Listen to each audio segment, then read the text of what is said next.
It was good. Today we got biothermodynamics. So let's get right into it. So what does biothermodynamics tell us? It tells us the transfer of energy in living organisms. Two types of reactions. There's catabolism and anabolism. Catabolism is when you're breaking down. Anabolism is when you're building stuff up. Two types of energy and what is each associated with. So one of them is kinetic energy. Kinetic energy is this energy associated with movement. Potential energy is like stored energy. Example, like, kinetic energy is kind of like the flagellum, like moving around, like rotary movement. That's like movement, right? So that's energy. Kinetic energy. Potential energy is like bonds stored in ATP or glucose. Those bonds are broken and then energy is released, and then we use that energy maybe in a kinetic way or something else. Characteristics of two types of chemical reactions. So the first type is endergonic, the second type is exergonic. So the difference between endergonic and exergonic is that the difference, let me just first talk about endergonic and exergonic. So endergonic are non-spontaneous. They have a negative Gibbs energy. No, they have a positive Gibbs energy. That means you have to put energy into it because the products have a higher energy than the reactants. So that's what endergonic is. Exergonic is when the products have lower energy than the reactants, so it's going down and it happens spontaneously. So a question that I had was, what's the difference between endergonic and endothermic, right? And I think from what I understand is that endergonic reactions, like, they require energy, like they're non-spontaneous, but then endothermic, they absorb heat from the surroundings. So that's kind of what I got. Let me search it up again.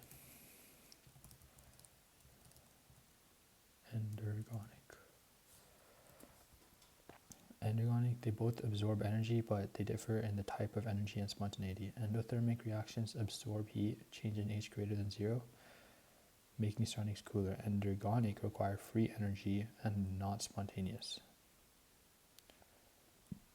While all endothermic reactions can be endergonic, not all endergonic reactions are endothermic. Damn. So it's just change in G and change in H, that's the main difference. Exergonic, what I say, I think I already explained both of them. What is Gibbs free energy formula? Change in G is equal to change in H minus T multiplied by delta S.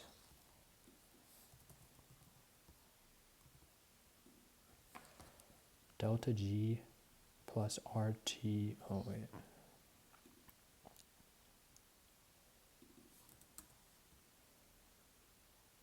G, these are not the ones I was looking at.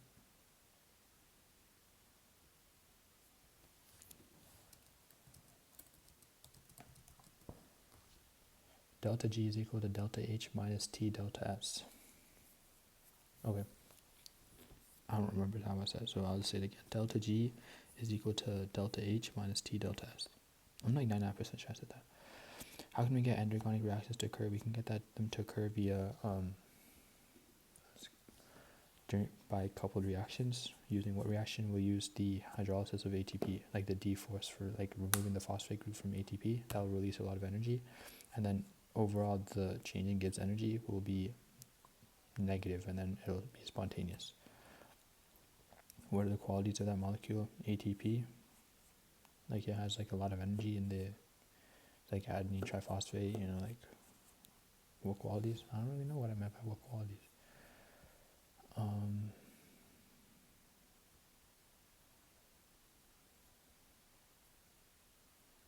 Powers endergonic chemical reactions through harnessing and storing energy from exergonic reactions.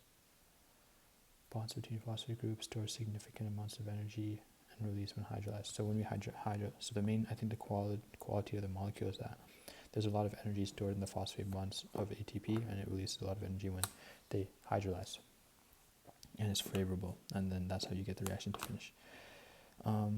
What is the charged battery and the dead battery? Well, the charged battery is going to be added at like ATP, and then the dead battery is going to be ADP. We'll process to recharge when we use phosphorylation to recharge it, and that's an endergonic reaction. So the dephosphorylation, or like just removing the phosphate, or when you hydrolyze the ATP, that's exergonic. Then endergonic is when you do phosphorylation. What is the sum of all chemical reactions referred to? Like Gibbs free energy? I would assume so.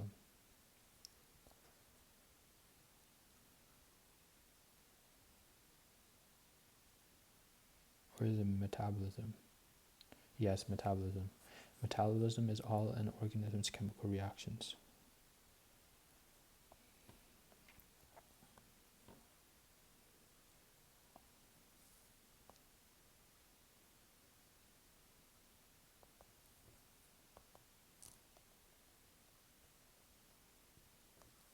Two broad categories and characteristics of each. Catabolism and anabolism, I believe. Catabolism is when you're breaking things down. Anabolism is when you're putting things in together. Catabolism will release energy. Anabolism will require energy to put it together. Yeah, so then when you combine those two, that will result in like overall metabolism. First, second, and third law of thermodynamics. So the second law is that, well, one law is that the universe's entropy gets greater as time progresses, so the disorder of the universe increases. First law is that energy can only be transferred from one form to the other. It cannot be destroyed. Then the third law, I remember it was irrelevant. That's what they said, but I don't remember it. Oh, as a system approaches zero temperature, entropy approaches a minimum. How do catalysts work and how do they go about doing it? So they work by lowering the transition state energy and providing an alternate pathway. So they just reduce the activation energy. What are enzymes? Enzymes are catalysts that are not consumed. That's how catalysts are. Three key features of the enzyme complex. There's a substrate, that's what's like trying to get reacted. Then there's the substrate binding spot. And then there's a substrate enzyme complex, which is the enzyme and the substrate combined. So there's a binding site, which is on the enzyme. Then there's the solvent, or the like solvent, like substrate. I said substrate before, right? Substrate, and then there's the active site. And then when they combine together, like when the substrate goes to the active site, then you get the substrate enzyme complex. Quality of enzymes and what determines it. Quality of enzymes. They're proteins.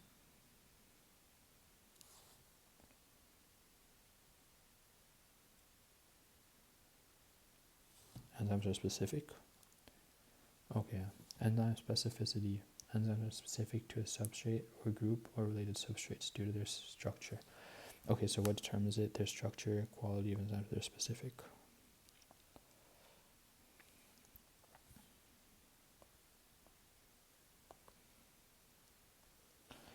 How do enzymes bind to molecules, which is wrong? So there's lock and key fit, and then there's induced fit. Lock and key is wrong. It's outdated. It just states that, like, there's one enzyme for one substrate, and it'll fit perfectly.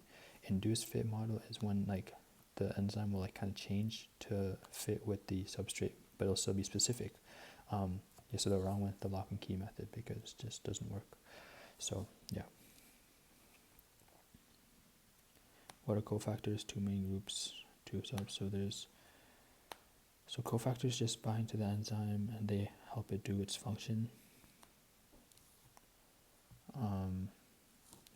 They just help it do its function. It could be organic or inorganic. Organic are coenzymes, and then inorganic is just cofactors. Going into the coenzymes, that could be like vitamins, I think. And then what are the two groups of organic? Well, I definitely don't remember this. Let me just look. Prosthetic groups and co-substrates. So prosthetic groups bind covalently, co-substrates bind reversibly. Then inorganic cofactors is metals and ions. Okay, let me do that again. cofactors, so they break down into two main groups, being organic and inorganic. So organic are coenzymes, which are like vitamins and heme groups. Then going down further, you could have prosthetic or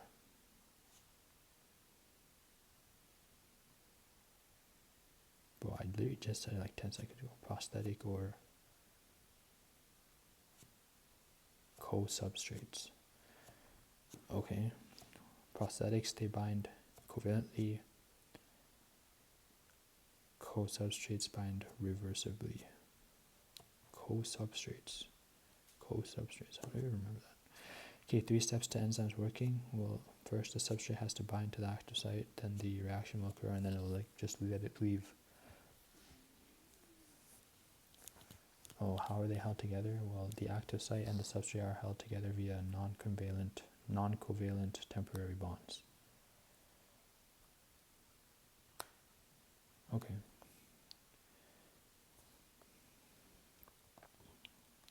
Exception to enzyme being protein. Oh, it was like ribonucleus. Oh no, it's not ribonucleus. It's like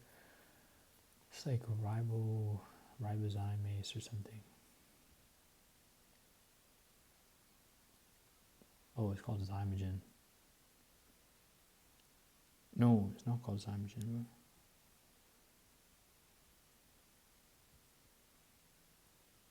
Ribozymes. Okay, wait, let me go over the 3 steps to enzymes. So, 3 steps to enzymes is that the substrate attaches to the active site via non-covalent temporary bonds. Then the substrate gets catalyzed and then it gets released. And then another substrate happens and it releases. Exception to enzyme being protein ribozymes. What is a zymogen? A zymogen is a precursor.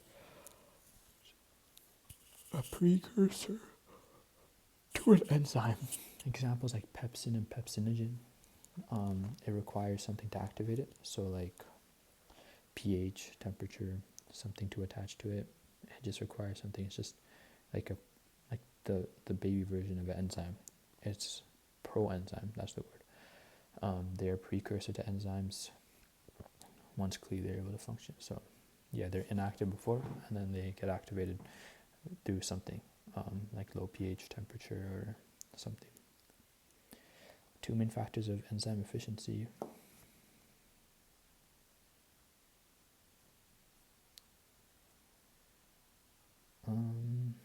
Temperature, pH maybe. Yeah, oh wow, that's right. Okay, temperature and pH. 3 levels to enzyme regulation. So there's physical, like, they could be stored in vesicles and like not actually work. There's genes, like the genes that create that protein could just be deactivated, and then, or maybe physical is just they're not like made properly, and then there might be like storage or something. Oh no, it's genetic, physical, and enzyme level. Oh, okay, so I kind of got that right in that there's physical and there's genetic. So physical is when they're like stored in vesicles. Genetic is when the genes are inactivated, and then at the enzyme level, enzymes can be activated. So they could be like a zymogen, and it's like it'll activate via chemical modification or having like a cofactor or something, or like a coenzyme or something. So yeah. 2 types of regulation overall. How does each work and which is more common? There's negative inhibition, positive inhibition. So negative inhibition is when the end product will cause the overall reaction to stop working, like the enzyme will stop working when there's too much product. The example of this is like, I don't even know, like ATP maybe. Like if there's too much ATP, it'll like stop the citric cycle or something. Positive reinforcement and positive inhibition is like positive feedback is like if it's producing it, then it'll do more of it. Like it'll just like keep on doing it. An example is like birth. When contractions happen, it releases like oxytocin or something, and it just keeps on contracting the cervix. Okay, well, I want to talk about the 3 main levels to enzyme regulation again. So there's physical, there's storage, and then there's genetic. So no. There's physical, there's genetic, and enzyme. like the three levels. So there's the genetic level, there's the physical level, and there's the enzyme level. Okay, so that's like going from like broadest to like most niche. So how did it? So physical, so gene regulation, like the genes just might not be expressed, like it might not be active, so the protein will not even be made. Then the enzyme will not be made. Physical, the enzymes could just be stored in vesicles and just not be used. And then on the enzyme level, they might just be inactive. They might be, not functional at the time. They still need to get cleaved. They need to have chemical modification or something like that. Okay. What is Michaelis constant? What does it tell us? Property of what value? This is something I learned. I didn't know this before. The shape of the curve is like a square root function, because as you add, so it's like, how do I say this? It's like, so the x-axis is solute, like the substrate or whatever, and then the y-axis is like amount of reaction happening or something, like reaction progress or something, reaction rate.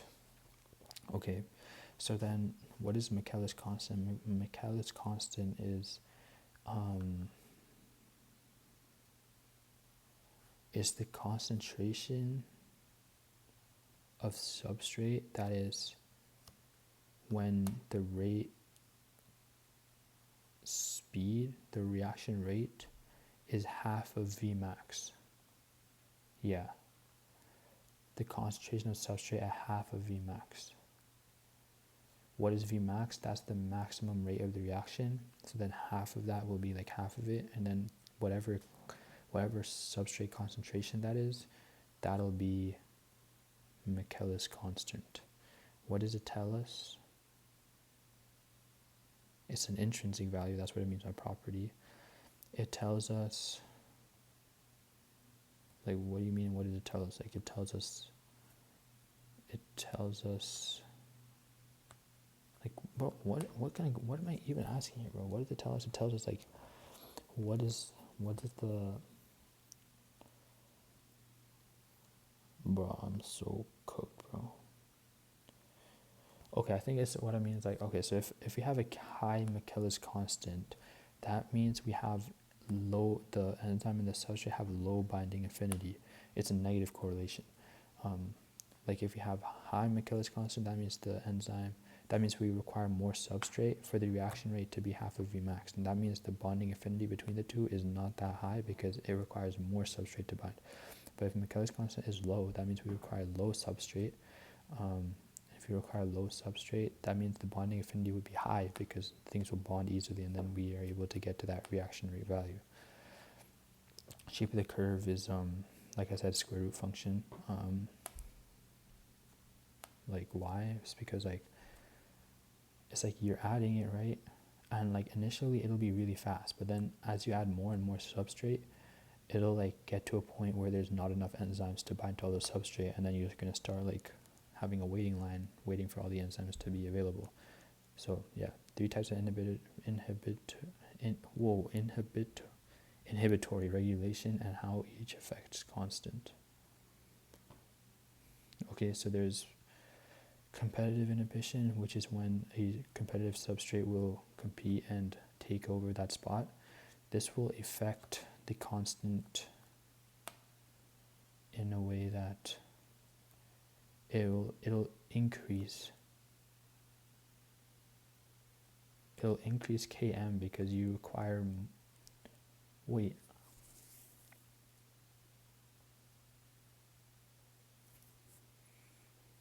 okay, there's competitive inhibition and then non-competitive inhibition. Yeah, I think competitive inhibition will increase Km. Yeah, okay, nice. It'll increase Km by interfering with binding of the substrate. So you need to increase more substrate concentration in order to get to like that same value. So that's why, to get to half of Vmax. Now you have non-competitive inhibition, which is when something else will attach to the enzyme and it'll just prevent the thing from happening, and that'll reduce Vmax, but it'll keep Km the same, like constant, because it's not blocking the active site. Things will still be able. Someone cutting their grass? it'll keep the but what am I even trying to say right now? Okay, wait. If you put a non-competitive inhibitor, like a non-competitive inhibitor, it will not bind to the active site, so substrate can still bind to the active site. However, the enzyme will not be able to do its reaction, so therefore Vmax will reduce. Decrease Vmax and cannot be overcome by increasing substrate. No impact on Km. Yep.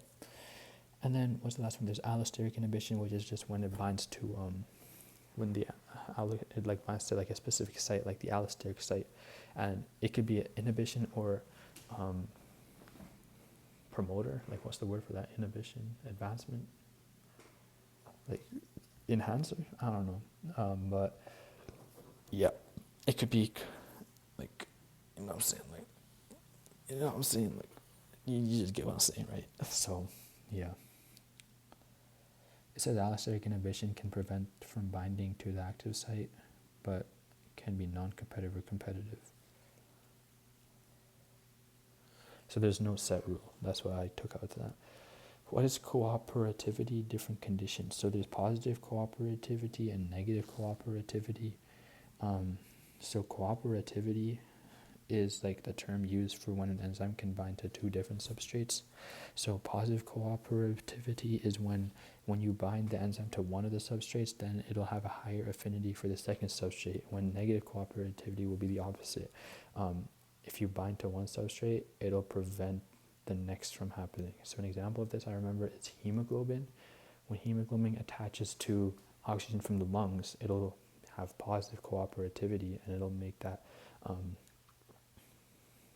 it'll make it want to attach to more oxygens. Okay, 4.5, what does the temperature coefficient measure? So that's Q10. Temperature coefficient measures the amount of temperature change with a 10-degree increase. An increase, not decrease, an increase. So if you have a temperature decrease, then you have to like make it flipped. Formula for Q10, it's just K2 over K1 over 10. Wait, no, it's K2 over K1 to the power of 10 over T2 minus T1. I actually remember that. That's crazy. 10 over T2 minus T1. Yeah, okay. That's light work. Okay, last one. What do enzymes end with? ACE. Two common enzymes. What did each do? What do you mean by that?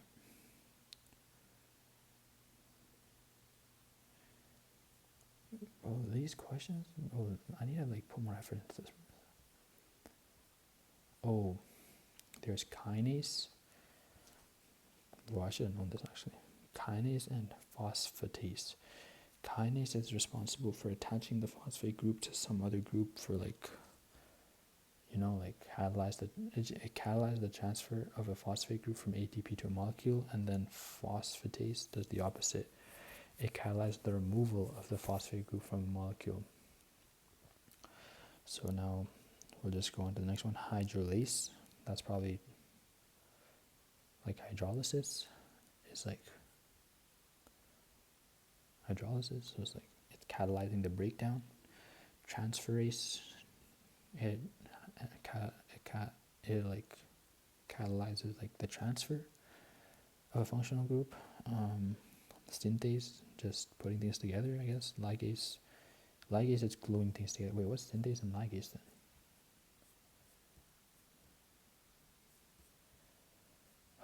Bro, this is so dumb.